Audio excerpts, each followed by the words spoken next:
Hello everyone, ফিলিংসের দুপুরবেলা Honda city cycle নিয়ে আর সাইকেলের পিছনে যে তো সাইকেলের পিছনের মধ্যে আসলে কেরিয়ারের মধ্যে ফ্যানের ক্লামের বস্তা। তো তারপরে আর কি হোন্ডা সিটি সাইকেল নিয়ে শিবযোগ্য রাস্তায় সাইকেল চালায় আমি এসে পড়লাম সুভাষপল্লী যে।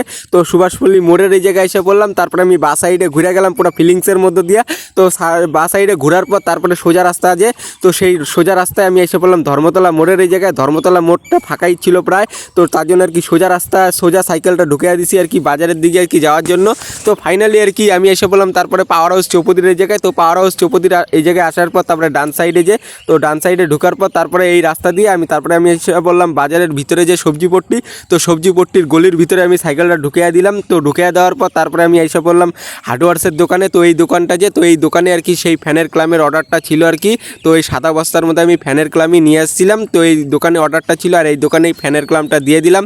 টোটালি 170 পিস আর কি বাড়ির থেকে গুনা আনছি। তো এই জায়গায় আর গুনা লাগবে না, খালি কয় পিস সেটা বইলে আমি দোকানটায় দিয়ে দিলাম। তারপরে আমি বাজার থেকে বাইরে গেলাম। বাজার থেকে বাইরে হওয়ার পর আমি আসলাম মীনাকুমারী চৌপতির এই জায়গায়। মীনাকুমারী চৌপতির হয়ে এখন আমি বাড়ির দিকে চলে যাবো আর ভিডিওটা এই জায়গায় স্টপ করে দেবো।